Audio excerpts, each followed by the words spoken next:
Okay, so today we're looking at History by Carol Ann Duffy. So this is another poem, Feminine Gospels collection. It comes after Loud and before Sub, and it's in the first third, if you like, of the poem. So it's in what sometimes we refer to as the Gospel section. Basically the poems before The Laughter of Stafford Girls High, and that mini epic. Now what we see in this poem, there are a few key themes, and I would identify those key themes as power, isolation, war, feminism, religion, politics, and history. And I'm looking at these themes in a postmodern light. They are all themes typical of the postmodern era. And the approach I'm going to take with this poem is to look at each theme and then see where it comes up within the poem. So slightly different, some of my videos trying to shake it up a bit and try and keep revision interesting, for me at least. So if we're looking at power, there's the idea that the persona in this poem lacks power. It's quite an interesting one because you've got the difference between her in the first two stanzas, and then in the last line, the penultimate stanza and the last stanza, because in these stanzas we're focused on a persona, whereas in the middle of the poem we're looking at effectively the dream of the persona when she is history. But if we look at the persona herself, linking in with the isolation, she doesn't have power. Got the idea that she's old, and that's quite an important idea, that she's old, and that she's old at last, because you've got this suggestion that she's been waiting to be old. She wants to be old and she's finally got there, but she's alone. And that summarises what her status is. She has been isolated. And as we look on, she's portrayed as weak, bones in a bed, not a tooth in her head, half dead. This rhyme, the rhyme of bed, head, dead, it links them all together. And it suggests that she doesn't have any power, that she is weak. Heightened even more by the alliteration, bones in a bed. Plosive, suggesting she is a skeleton, suggesting that she has been completely crushed, shuffled and limped, these weak verbs. Just she's exhausted, rag of a nightdress, smelling of pee. She can't look after herself. It's almost as though she doesn't even have the power over herself anymore. She cannot control movement. This is reiterated when she pulled on a coat that hung from a hook on the door, lay on the sofa, dozed, snored. Because she's preparing to go out, we presume, pulled on the coat that hung from a hook on the door as a symbol for the fact that she's about to travel, she's about to leave. But she can't even do that. She ends up laying on the floor, laying on the sofa, rather, dozed, snored, more half past tense verbs wheezed, coughed, dozed, snored, shuffled, limped. And it's a very negative diction, suggesting that she is powerless. And it's heightened here. She woke again cold in the dark. And obviously you've got the fact that that could be literal dark, but also thinking, is that metaphorical dark? Metaphorically, is she unable to see? Is she unable to see a way forward?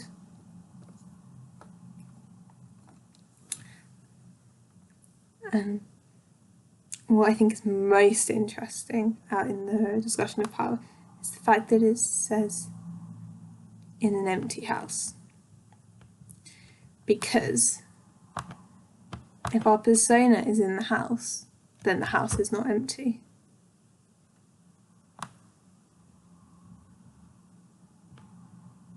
But Duffy clearly states that it is empty, so it's almost like the presence of the persona has no bearing at all. The presence of the persona is pointless. Now, I'm going to admit I wouldn't specifically use this poem if I were looking at power as a theme, but it's interesting to pick up on the fact that she has no power. And this is emphasised again by the fact that there was nobody there. The idea that she is so powerless, she has ceased to exist. And you can link that in the social themes of her age. You could possibly suggest social class.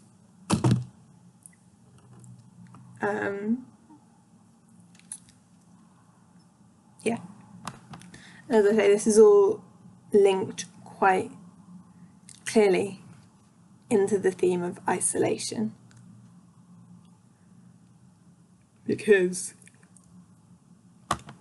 in fact that the house is empty, the fact that she is alone, nobody there, there's no care for this old lady, this persona. There is no. But looking at a more prominent theme, war. And war is most prominent in these two stanzas, where it pretty much the whole war. So I'm going to focus on these two stanzas because they are the main ones where war is a theme. And I've got some information here, basic facts about the different wars referred to in the first stanza. So we've got this asyndetic listing typical of Duffy: Bannockburn, Passchendaele, Babi Yar, Vietnam. And so Bannockburn, that's actually a battle from the 14th century, England versus Scotland, with a Scottish win. Passchendaele was a battle during World War I. Babi Yar was a horrific massacre, 1941, in which over 30,000 Jews died, or rather, were massacred. Vietnam War was part of the Cold War, also known as the Second Indochina War. It was a war again between North and South Vietnam, the communist North versus the capitalist South, who was supported by the USA, while the North was supported by China and the USSR. So it was a very typical proxy war in the Cold War. Duffy also talks about the Bloody Crusades, which doesn't specifically allude to the Crusades, but the first Crusades started in the 11th century and continued for a few hundred years. There were various crusades which took place at different times. And the crusades themselves were religious wars,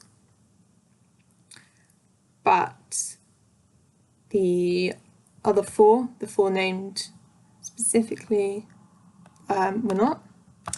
And then we've got more focus on the Second World War as we go into the second stanza, which is actually the sixth stanza of the poem.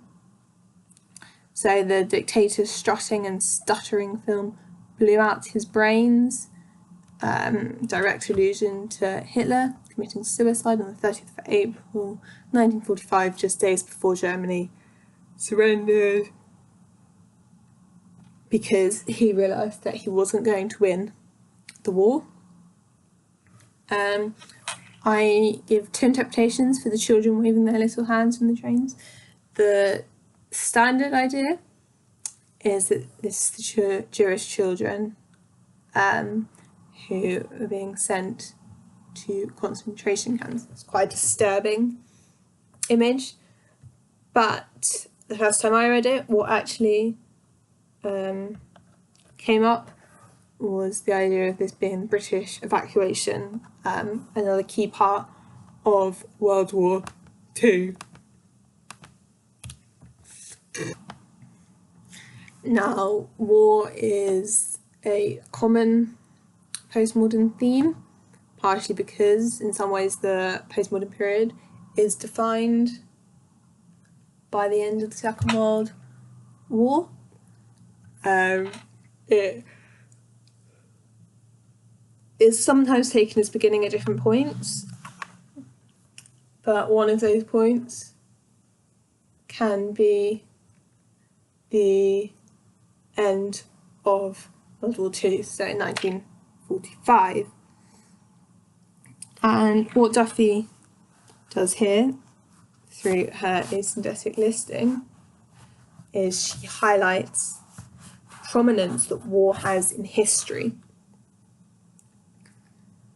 Because out of four stanzas in the whole poem which specifically allude to historical events, two of those are full of war imagery. And although you've got these specific battles which are alluded to, you've also got the wider allusion to battles within country. So martyrs burnt at the stake, murderers hung by the neck. These ideas, although not technically war between nations, war or international war, are still violent, still harsh. And what this highlights to the reader is death's prevalence in history. But it also links in with the theme of feminism, because wars have been predominantly male. Only very recently have women been allowed to operate in the army on roughly equal status to men, because there's an automatic idea that women should be defended. And in fact, at all of these battles, at none of them is it likely that women were active fighters. And then you've got the fact that she witnessed wars. She was present, but she wasn't part of the war. It was on she was on the sidelines. There's also the suggestion of the importance of learning about the wars, that she knew them by day, linking in with education. And it's quite true that most people will learn about famous wars during their school. I would be very interested to know if there's anyone who has reached A-levels and never learned about either the First or Second World War in history. I suspect that there are very few people who don't. I might be wrong, but it would seem that two world wars, which shaped our world so much, do to some extent dominate the history syllabus. And what I would say Carol Ann Duffy is doing with the theme of war ultimately is highlighting its negativity. She uses quite shocking language, blew out his brains, there's no use of euphemism, it's straightforward, to the point, and it's quite demotic, quite casual in a sense. It's not formal, at least, and whenever you're thinking about Carol Ann Duffy's language as demotic, you can refer that back to William Wordsworth. The other thing which the wars do, which we'll come to later, is they add to the internationality of the poem. Okay, so looking at the poem more widely again, we go into the theme of feminism. I'm going to discuss feminism really, really quickly in its own right. What Carol Ann Duffy is doing here, she's giving a female presence to history, engaging in the postmodern idea of her story versus history. And the fact that our persona sees things but does not actually actively engage in them just really highlights to the reader how women have been marginalised in history. So even though she was there,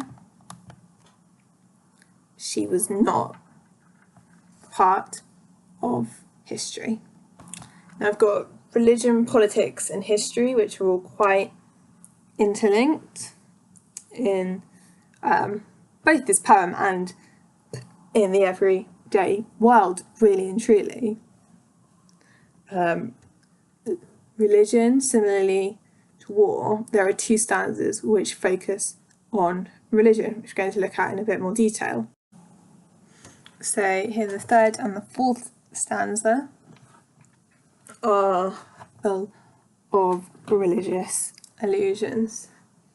So it's worth noting that when Carol Ann Duffy, she'd seen them ease him down from the cross, his mother gasping for breath. There were women present at the birth of, or at the crucifixion of Jesus, as reported by Matthew, Mark, Luke and John in their Gospels. Matthew 27, Mark 15, Luke 23 and John 19, which relate the crucifixion of Jesus, all note that there was a group of women present, which included Mary, the mother of Jesus, and Mary Magdalene. So although in the first line of the third stanza, Carol Ann Duffy suggests she was history and uses a definite declarative, there's also this hint that she is among the women and perhaps that she is Mary Magdalene at the end of Jesus' life. There isn't, however, a record of women being present when Jesus showed himself to the fishermen, which is related in John 21.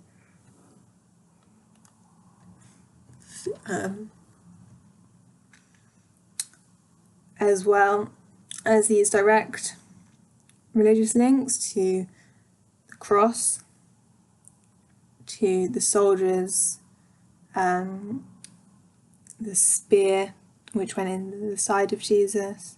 You've also got the basilicas rise in Jerusalem, Constantinople, Sicily, and the basilicas were effectively early churches.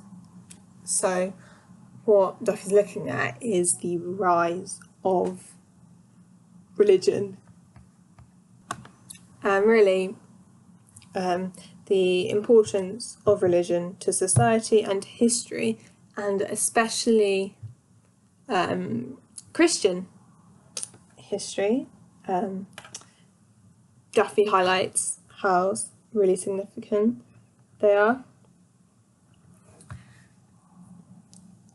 Notably, these are run-on stanzas.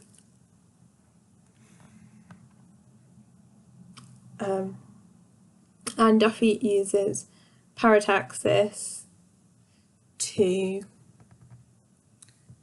keep the poem flowing. These direct allusions are characteristic of Duffy. So if you look in Feminine Gospels at Sub or Gambler or Beautiful, you will see similar direct historical allusions.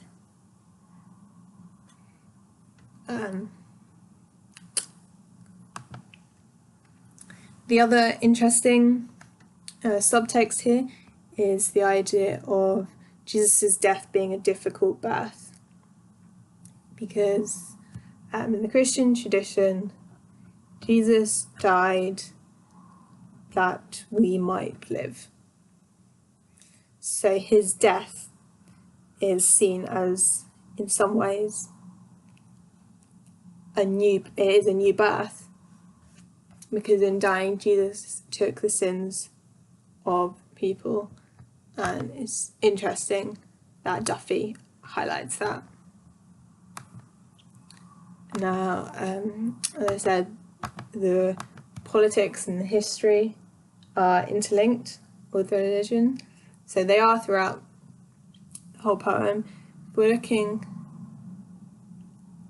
at politics, there's a direct allusion here again to the Roman Empire and how enormous that was. And as I spoke about with the wars, there's this idea that it's international. So we've got links to Jerusalem, Constantinople, Sicily, Rome. It's suggested that history is international, it's not focused in a single country.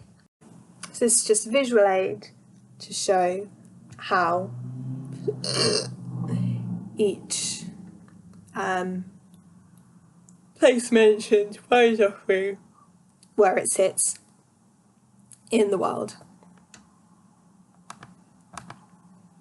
Now, looking at the poem as a whole, I know that this video has been quite disjointed. Just want to, last of all, highlight the fact that there are the 7 stanzas, and all 7 stanzas have 6 lines. Because I think it's important when you're working with Carol Ann Duffy to note how she's using form because she is irregular